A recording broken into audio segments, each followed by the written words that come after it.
I wonder whether I could start with a question I hope kind of brings both of you together, both of your wonderfully visionary speeches together.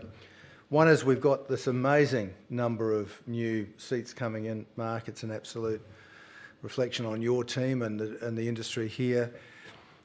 But Chinese people getting out of our airport don't have a lot of options in transport, do they? I mean, at the end of the day, if they want to quickly jump on something that's a high-speed anything to the Barossa or up to the Adelaide Hills, it doesn't exist at the moment. Every time I hear about high-speed rail and trams, I hear words like $1 billion before we get started. Is there a hybrid in there where we've got lots of road infrastructure, we've got this technology coming down the line? I suppose my first part of the question to you, Mark, is this is a huge number of people coming into the city. How do you feel that we're supporting that, you know, this huge number of new arrivals who are often, when they come from cities in Asia, are used to mass transit opportunities straight out of the airport, as you know? And how does that somehow tie in, I guess, to a future where I think modalities are important? Cycling, walking, trams, trains and buses. But also, is there another play in there? So, I mean, is that enough room for you guys to jump in and talk about how that fits into your respective visions? Yeah, I guess I could jump in on that one first. Primarily and principally, the role of the airport is to be the gateway and to lead the demand side of the equation. Yes, sure. There's no doubt the supply side of the equation in terms of the visitor economy and the infrastructure that we provide to meet that growing economy is equally very important. Yeah. We're doing our bit, number one.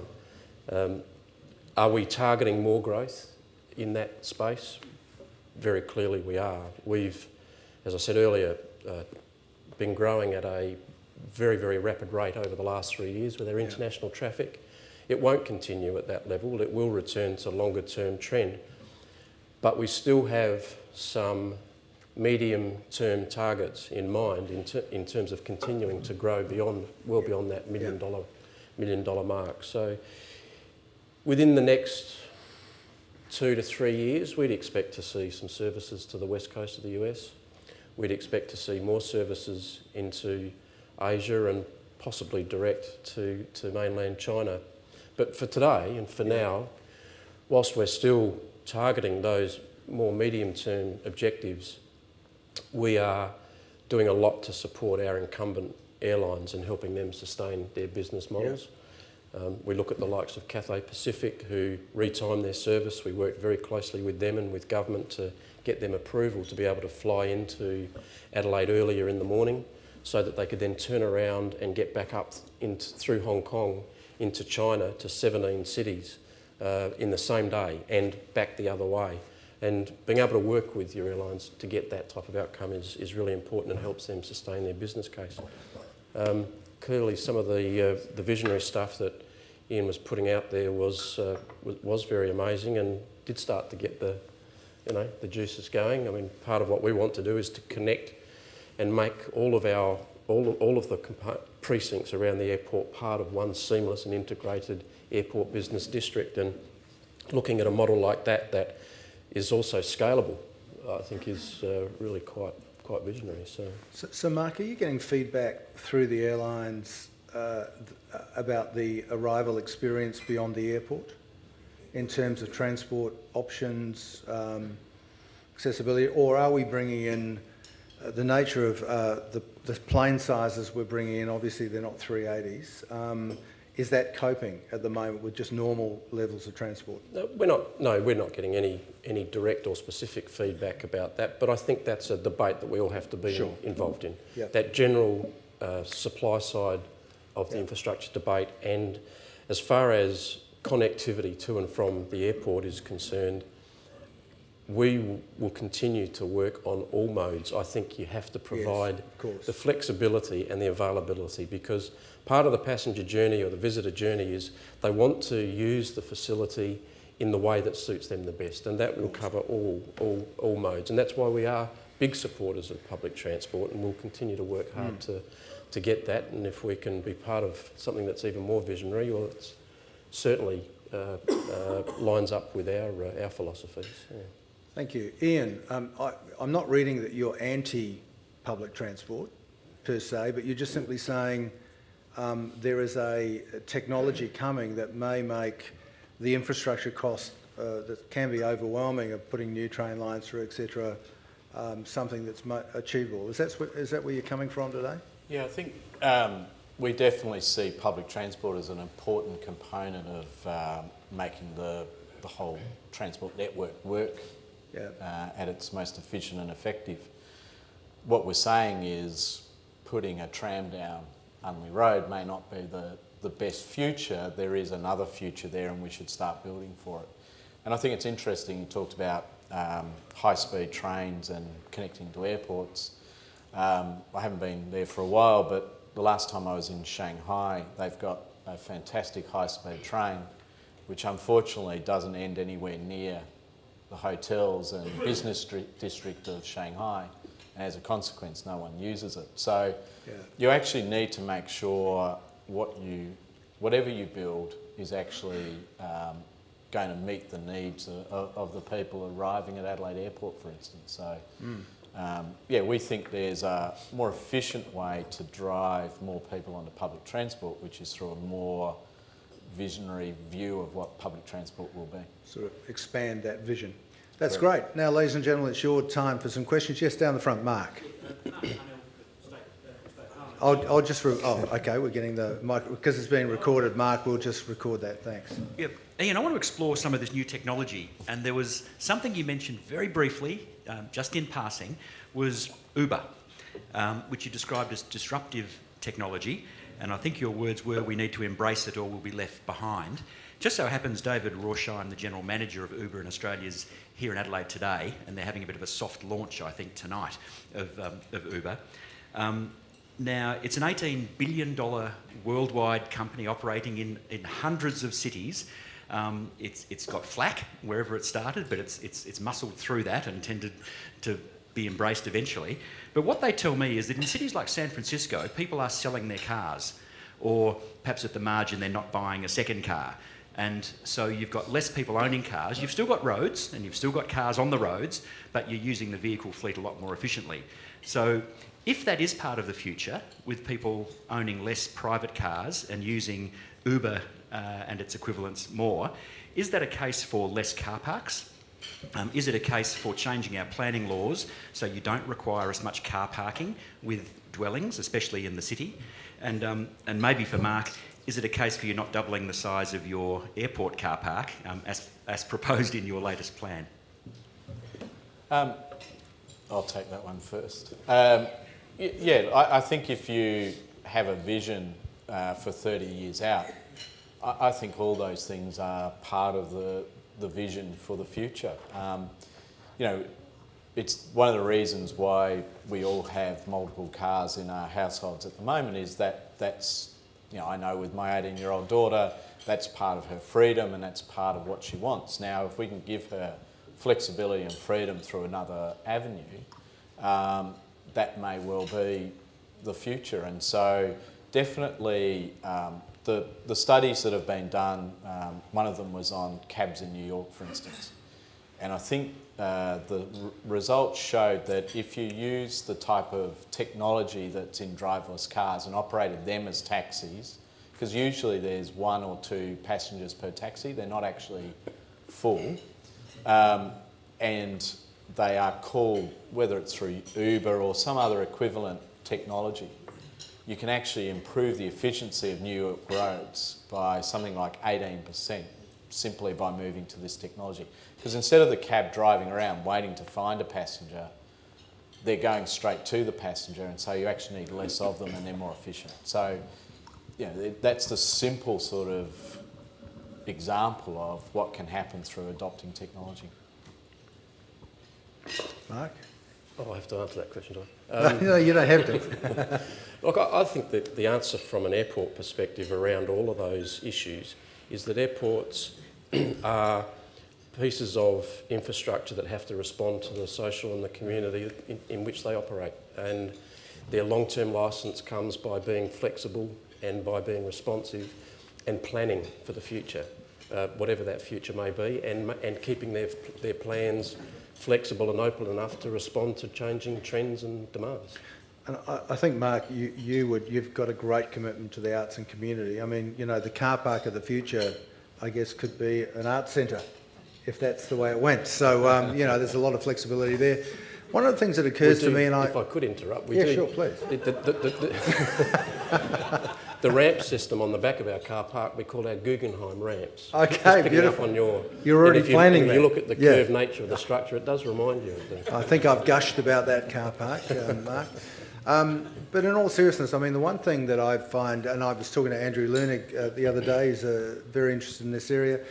The one thing I love about the Uber concept and all the rest of it is that we don't talk about billions of dollars. We actually talk about taking what we've got now and making it smarter. And you know, we're using technology we're all familiar with, which is app technology now, in terms of making, you know, taking infrastructure that's already got a huge amount of sunk cost and not necessarily finding billions of dollars. I mean, and if anything, the Abbott government's commitment to this state's primarily around roads, not public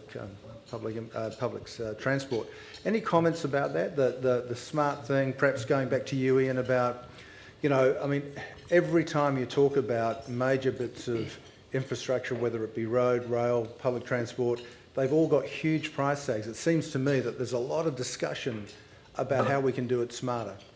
Yeah, I think the clubs around Australia are concerned with how we more effectively spend that money. Yep. So to Mark's point, you know, it's not going to be tomorrow that everyone's going to be in driverless cars and whizzing around in looking like the Jetsons. It's going to be progressively over this 30 years. So we do need to build the infrastructure to support the next sort of 10, maybe 15 years as this is gradually introduced. But we do think rather than building a one-way freeway, which we've been known to do, that we actually have the vision and actually put some of this new technology into the newly redeveloped South Road.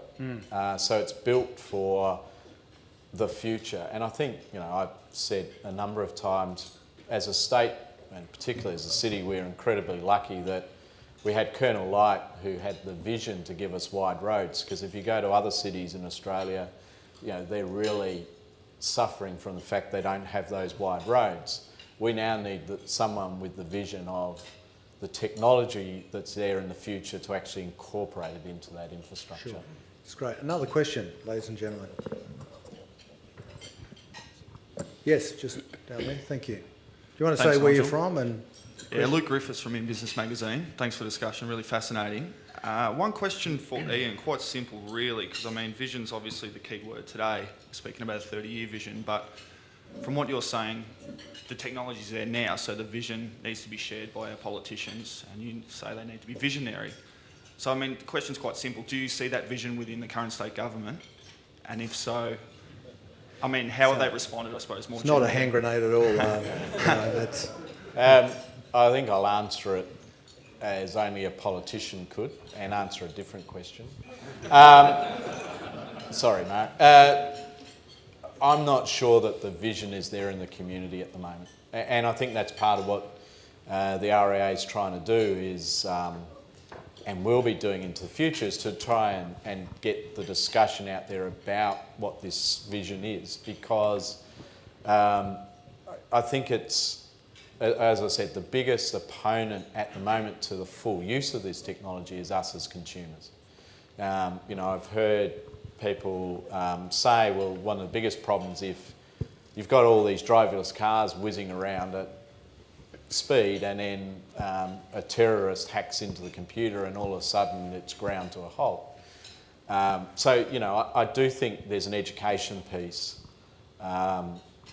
I'm not sure if there is the vision yet within any of the political parties, partly because our system has them focusing not on 10, 20, 30 years out, it's on the next election to a certain extent. And, you know, it did take someone like JFK to say, I'm going to put a man on the moon within 10 years for that to become a vision that Americans had. So I think there's a bit of education and that within the community to go before we can really look for a visionary.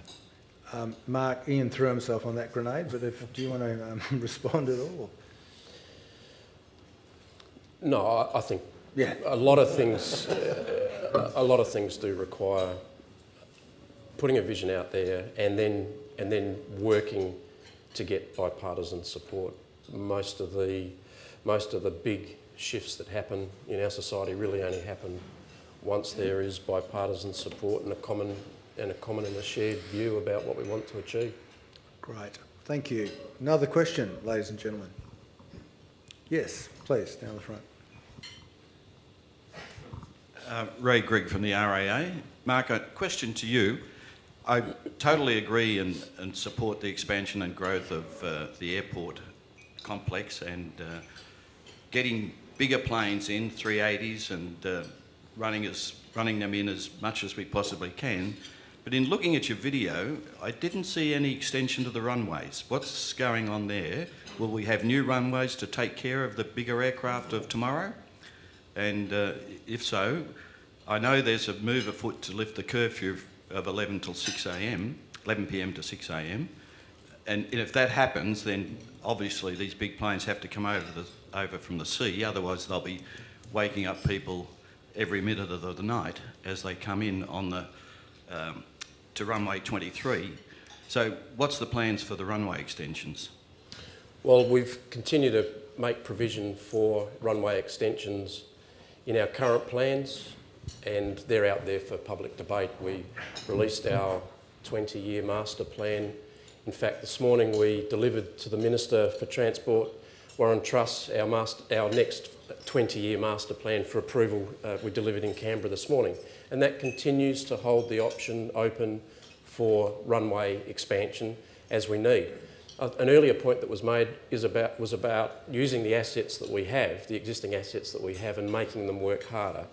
And certainly using larger gauge aircraft like an A380 is one way to continue to utilise what we have without necessarily needing to expand it, but get greater capacity and greater use of it. And we make provision for all of those technological changes in our assumptions when we make projections around traffic growth and growth in facilities. Thanks. That's great. Andrew? Thank you. Firstly, a declaration. I've flown internationally in the last 8 days, so I was a customer of Adelaide Airport. I'm an RAA member and I used RAA travel insurance.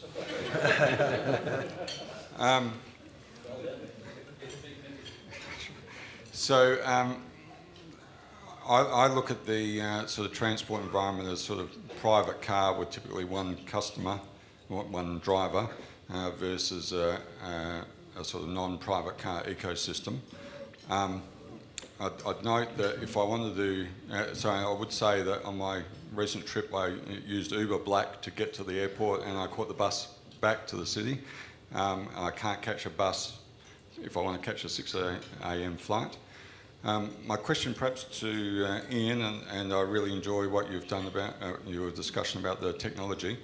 If you're advising the state government, I suppose recognising that they've just spent billions of dollars on new roads, where would you suggest that they would spend their next dollar? It's a very good question. They're all easy ones today, aren't they? It's fantastic. Look, I think the reality is, as I said, the north-south corridor is something that we're going to need to sustain Adelaide for the next sort of 15 years or potentially more. But in doing that, I think that which is where they are spending theirs and the federal government money, is incorporate some of that technology into it. And, you know, I was quite serious about looking at ways we could cheaply run some of this new technology, for instance, down to the airport. So if you think about the city, we do have the Torrens, which I know has a bike track, but it wouldn't be that hard, I wouldn't have thought, to put a driverless sort of car of some sort as a public transport system running in convoy, so it's the right size for the demand at the time. And it would be, I wouldn't have thought, that hard and that costly to do some of that. So really do think we need to think about some of these smaller type pilots that can be done potentially with co-investment from the private sector, because there are people around the world who do want to demonstrate this technology, and if we're open to it, we're likely to get some of that investment here. And I think that's, as a smaller city in world standards, we have some opportunities to utilise the space we've got, to be clever about what we do.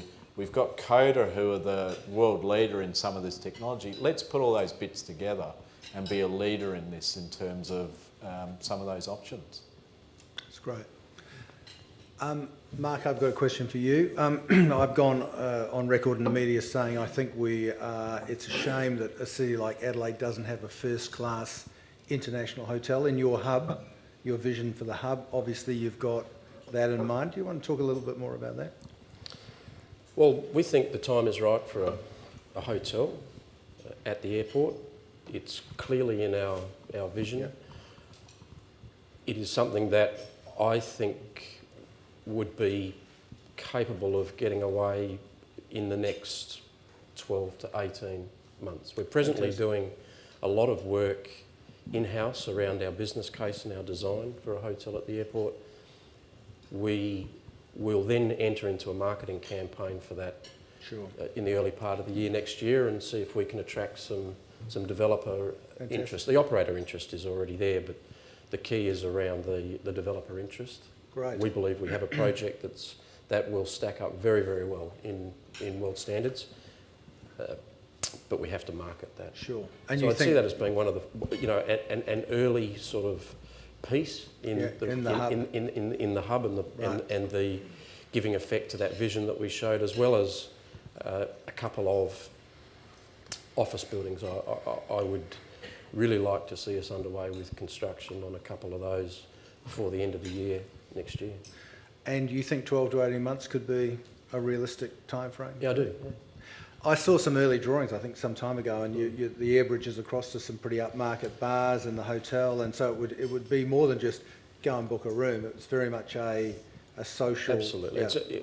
The design of where the hotel will be, its footprint, its location to the terminal, and its location to that central office area that I showed on the video, it is all about connecting, making it all seamless, so that in the office area you'll flow through a hotel structure that will be connected into the terminal, into an expanded terminal. Yes. And it is all about just the ease and the seamlessness of that transition. And just related to that, Mark, I like your vision that you don't have to be the biggest. You know, that's not what you're about, that's not what the city's about. It's about being an international boutique airport, in a sense, the best of your class. What things would you turn down to stop that happening if you want to stay true to that vision? There's a point at which, you may not want 380s here. I don't know. Maybe sort of the smaller aircraft would work more economically. Well, I think in that business development sense, it is important to be very strategic about the sort of business that you target. Yeah. We deliberately went about targeting a Middle East carrier. Yeah. And we were very, very happy when Emirates were the carrier that took our offer first. We have deliberately targeted low-cost carrier to Southeast Asia in AirAsia X, recognising that both of those moves were likely to have impacts on our incumbent carriers. Yeah. So we not quite say no to carriers, but there are carriers that we will strategically target and maintain very, very close negotiations with, because they're the ones that we think will help grow the business, but also not diminish the existing carriers that we have. Yeah, and that's so it's not a case of saying no, it's a case of being very clear about what you want to achieve. Very delicate balance there, isn't it? Sure. With rewarding the incumbents. Another question, ladies and gentlemen. Yes, thank you. Tony Sharley, RAA, and also from the Riverland. I've driven down today to hear two great presentations. I guess my question's to you, Mark. In the future of Adelaide Airport, I mean, clearly some great infrastructure, more flights coming in, and a really fantastic service feeding more people into South Australia. But do you see Adelaide Airport playing a role in helping to increase people's mobility out into regional South Australia? In terms of airline connection, is that what you're saying? Both. Could be air, could be road, but I'd be thinking, obviously, I'll put my hand up at Renmark. We have an aerodrome sealed. We don't have an air service. So does Adelaide Airport, consider extending its infrastructure and role to, I guess, increase mobility out into regions, ours is just one of those, and what might convince you to look at that? Well, we already have actually looked at a number of regional airports around the state. I don't think it's a question of whether we'd be involved in owning or operating other airports around the state. That's a purely commercially driven consideration. But as an industry, we're very, very active through our airport association with all of the regional airports in the state. There are over 300 airports in the country in that Australian Airports Association, and we lead the South Australian component of that. We provide a lot of service to those airports, helping them with planning capital improvements, helping them with their safety plans, with their master planning, and generally by being active in our association, contributing to the overall growth of the industry. We're very, very sympathetic to the role that all of those airports play. Adelaide Airport is important to the community that it serves. I'd argue that there are much, much smaller airports scattered throughout the country, but particularly specifically in our state, that are equally, if not more important to the community that they serve. And it's something that in planning, in local government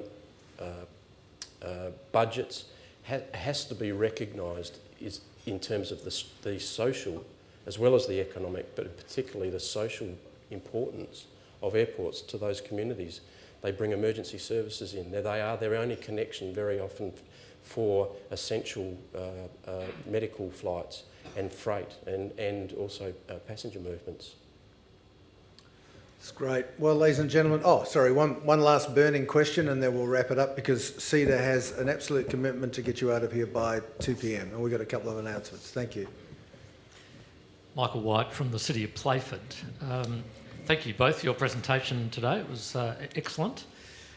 In our area, in areas such as Virginia and Angle Vale, we have primary producers that are producing crops ready for international markets in Hong Kong and other places in Asia. But it needs to be on the table in restaurants within 12 to 24 hours. Every hour counts, therefore, from the time of picking to the time it gets to Adelaide Airport. My question is, how are those transport corridors faring over the next 30 years, and what structures have been putting in place now to ensure that primary producers across Adelaide are able to access those markets? From Mark's look, it looks like I'm first. I think the north-south corridor is a key part of the short to medium term in terms of having an efficient road network that allows that produce into Adelaide Airport. Longer term, I think we do need to think about on what types of vehicles those products are transported to the airport. It may be, a train of the future is the best way to get it from a central point up there quickly into the airport and out on the planes that are leaving the airport. But for the short to medium term, obviously that corridor is key. And from that very vital sort of gateway hub through the airport, a number of facets apply to that question. We have to continue to provide for good freight precincts, for those freight precincts to be well connected to the road network, external road network, but also facilitate the easy movement of that freight around the airport precinct so it can get onto the apron as efficiently as possible. But it's also really important that services such as we've seen through Cathay retiming, coming in earlier and flying out earlier, are supported, because it's not just people that those aircraft are moving, it's the belly freight, and it's the consistency and the reliability of that connection and that service that then allows freight forwarders and gives them the confidence to be able to book the space in that belly, and they know that it's happening every day of the week. They can begin to rely on it. We've already seen the reversal of freight being flown out of Adelaide, now turning back from Melbourne and coming back out through Adelaide, again because of that capacity lift that we've seen in passenger flights, but then there's the belly freight underneath. Cathay, with that flight to Hong Kong, are getting seafood out of Port Lincoln now out of Adelaide Airport, same day onto tables in mainland China. So it hasn't happened like that before. And it is something that we all really need to get in behind, is the growth of those passenger services. That's fantastic. Ladies and gentlemen, let's please thank Mark and Ian.